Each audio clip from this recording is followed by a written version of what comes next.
अजय कुमार गुप्ता उर्फ पोता। मिलवाते हैं उनसे, उनके राजनीति करियर के बारे में जानते हैं और इससे पहले वो क्या करते थे। पहले बात तो ये, आपका नाम अजय कुमार गुप्ता है, लेकिन पोता नाम से आप ज्यादा जाने जाते हैं, तो पोता के पीछे की क्या हिस्ट्री है, बताएंगे सर? हमारे बाबा सेठ मन्नी लाल के नाम से मशहूर थे। हमारे बाबा के हम बहुत दुलारे, सब में बड़े पोते थे। तो इसी नाते पूरे रौजा की जनता हमें बहुत चाहती थी। तो पोता पोता नाम से बाबा का दादा का कांटेक्ट होता है, तो बाबा दादा वाले पोते हम कह जाते हैं। अच्छा, ये दादा बाबा का जो प्यार है पोता और दादा का, वो वाले नाम से आप पोता कहे जाने लगे। तो रौजा में पूरा, बल्कि पूरा शाहजहांपुर आपको पोता के नाम से ही जानता है। ये बताइए सर कि आपने राजनीति करियर की शुरुआत अपनी कैसे की? राजनीति कैरियर में एक्चुअली हम लोग वैश्य समाज से जुड़े हुए लोग हैं, तो वैश्य समाज ज्यादातर बिजनेस करता है। लेकिन हमारे रौजा में जब एक आफत पड़ी थी, हमारे रौजा की सारी दुकानें अतिक्रमण में टूट रही थी रेलवे की। उस समय माननीय जितिन प्रसाद जी एमपी बने हुए थे और मुलायम उतने वक्त लालू प्रसाद यादव जी रेल मंत्री थे। उस समय लोगों को हमारी जरूरत लगी, क्योंकि मेरी दोस्ती जितिन प्रसाद जी थे उतने समय काफी थी, क्यों मैंने जितिन प्रसाद जी को चुनाव एमपी का पहला लड़ाया था। हम उम्र थे हम लोग, हम और जितिन प्रसाद, तो हमारी काफी अच्छी ट्यूनिंग थी। तो मेरे पास लोग आए तो मैं जितिन प्रसाद जी के पास गया और जाने के बाद उन दुकानों को तत्काल प्रभाव से माननीय मंत्री जितिन प्रसाद जी जो हैं आजकल, उन्होंने तुरंत ही रेल मंत्रालय से आदेश करवा के इमीडिएटली दुकानों को रुकवाया। और रुकवाने के बाद हमसे लोगों ने कहा कि तुम राजनीति में आ जाओ, तुम्हारे अंदर ये गुण है। तो मैंने सभासद का पहला चुनाव भारतीय जनता पार्टी के सिंबल कमल के निशान पे लड़ा था, और मैं मात्र आपको बता दूं एक वोट से सभासद का पहला चुनाव रौजा से सभासद का जीता था, बीजेपी से एक वोट से। अच्छा, तो इसके बाद आपने क्या किया? क्योंकि ये भी सुना जाता है कि आपने उसके बाद निर्दलीय भी चुनाव लड़ा।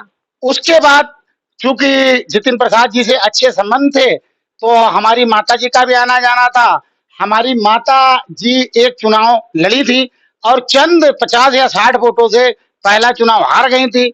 फिर उसके बाद माता जी हमारी बुजुर्ग थी, बेटा बोली तुम राजनीति संभालो। तो फिर मैंने राजनीति संभाली, तो मैंने किसी भी दल से टिकट ना लेके निर्दलीय चुनाव लड़ने का विचार बनाया। रौजा की जनता ने इतना प्यार दिया जिसका मैं आजीवन ऋणी रहूंगा। उन्होंने मुझे इतनी मात्रा में वोट दिए कि मेरी झोली भर दी, और वहीं से मुझको प्रेरणा चालू हुई। मेरे आइडियल माननीय मंत्री सुरेश कुमार खन्ना जी हैं, जिनको देख के हम लोगों को आइडिया आया कि राजनीति में हम लोग को भी सक्रिय होना चाहिए। उसके बाद हमने फिर निर्दलीय जब हरिजन सीट हो गई, तो अपने ड्राइवर की पत्नी को मैंने चुनाव लड़ाया, जिसको भी वोटों की हमारी थैलियां और पेटियां ऐसी भर दी जनता ने जिनसे कि हमारा दिल गदगद है। अच्छा, तो ऐसे लगातार आप चुनाव जीतते रहे, भाजपा में भी रहे, लेकिन ये भी सुना जाता है आप और पार्टियों में भी गए। नहीं, मैं किसी पार्टी का सदस्य नहीं रहा हूँ। मेरी दोस्ती सभी पार्टियों से रही है। जैसे कि मेरी दोस्ती जितिन प्रसाद से भी रही है, तनवीर भाई से भी रही है, लेकिन मेरे आइडियल सुरेश कुमार खन्ना हमेशा रहे हैं, और मैं भाजपा का हमेशा सिपाही रहा हूँ। वो अलग बात रही, मुझको टिकट नहीं मिला तो मैंने निर्दलीय चुनाव लड़ा। अच्छा, सभासद रहे, उसके बाद चेयरमैन भी रहे, अब आगे क्या सोचा है? अब जो भी हमारी जनता जनार्दन हमको आदेश करेगी, उसी हिसाब से हमको आगे बढ़ना है। अगर वो हमसे कहेगी पार्षद का चुनाव लड़ो, तो मैं पार्षद का लड़ूंगा। अगर वो मुझसे मेयर के लिए कहेगी, तो मैं मेयर का भी चुनाव लड़ सकता हूँ। तो मैं तो अपनी जनता जनार्दन के भरोसे हूँ, जो मुझसे आदेश करेगी वो मैं करूंगा। वैश्य समाज की तरफ से आप एक कार्यक्रम गांधी भवन में कराने जा रहे हैं, जिसमें कैबिनेट मंत्री सुरेश कुमार खन्ना भी उपस्थित रहेंगे। क्या कार्यक्रम होगा और कैसे कराएंगे?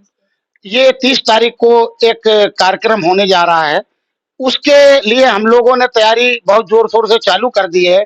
हम लोगों की मांग रहेगी कि जितनी भी 6 नगर पंचायत नगर पालिका जो हैं और 2 जो नई बन रही हैं, इन सब में अधिक से अधिक संख्या में वैश्य समाज के बंधुओं को हमारे चेयरमैन, मेयर, पार्षद, मेंबर के अधिक से अधिक संख्या में टिकट दिलाना, जो कि आजकल सत्तारूढ़ पार्टी है। भाजपा से ज्यादा टिकट दिलाने की हम लोग की इच्छा रहेगी। तो आप वैश्य समाज को आगे बढ़ाना चाहते हैं? जी, क्योंकि मुझे जिम्मेदारी आजकल समाज ने, मैं बाथम वैश्य का भी जिला अध्यक्ष हूँ और सर्व वैश्य समाज का भी हूँ, तो मैं सब वैश्यों को अपने लेके चलता हूँ, और सारे वैश्य समाज के लोगों को मेरी यही इच्छा रहेगी कि टिकट ज्यादा से ज्यादा संख्या में दिलाना। राजनीति में आने के बाद राजनीति में सबसे पहला जो कर्तव्य होता है, सब जनता बराबर होती है, आप वैश्य समाज को ही सिर्फ उतना जो प्रोत्साहन कर रहे हैं, ये सही है क्या? नहीं, ये तो बात आपकी सही है। मेरे लिए तो सारी जनता बराबर है। लेकिन हर समाज का प्रतिनिधित्व होता है। क्योंकि मुझे प्रतिनिधित्व मेरे वैश्य समाज ने दे रखा है, तो उनकी मांग को रखना मेरा दायित्व, मेरा कर्तव्य बनता है। इसलिए मैं अपने समाज की बात रखूंगा और सर्व समाज की रखूंगा, अन्य समाज की भी रखूंगा। मेरे पास सुख दुख के लिए अगर कोई भी समाज का व्यक्ति आता है तो उसके लिए मैं 24 घंटे दिन रात हर तरीके से तैयार हूँ। शस्त्र पूजन वैसे तो क्षत्रिय समाज में कराया जाता है, वैश्य समाज में भी शस्त्रीय पूजन हो रहा है, इस पर क्या कहेंगे? मैं उसकी भी आज परमिशन के सिलसिले में गया था, उसकी भी परमिशन मैं ले आया हूँ। उसका 5 तारीख को शस्त्र पूजन लगभग आपकी 6ठी बार या 7वीं बार हो रहा है। उसका शस्त्र पूजन कोई भी किसी भी जात के लोग करा सकते हैं। ब्राह्मणों का भी होता है, क्षत्रियों का भी होता है, वैश्यों का भी होता है। इसमें कोई मनादी नहीं है। वो तो एक पूजा है। भगवान राम का नाम लेके कोई भी पूजा दशहरे के दिन कर सकता है। बहुत बहुत धन्यवाद सर। अभी हमारे साथ थे रौजा से पूर्व चेयरमैन अजय कुमार गुप्ता उर्फ पोता। बताया उन्होंने उनके राजनीति करियर के बारे में और कैसे आगे राजनीति करने जा रहे हैं या किस कदम पर बढ़ने जा रहे हैं, ये सारी जानकारी आपके साथ साझा की है। और अपडेट्स के लिए बने रहिए हमारे साथ। रागनी टाइम्स के लिए रागनी श्रीवास्तव की रिपोर्ट।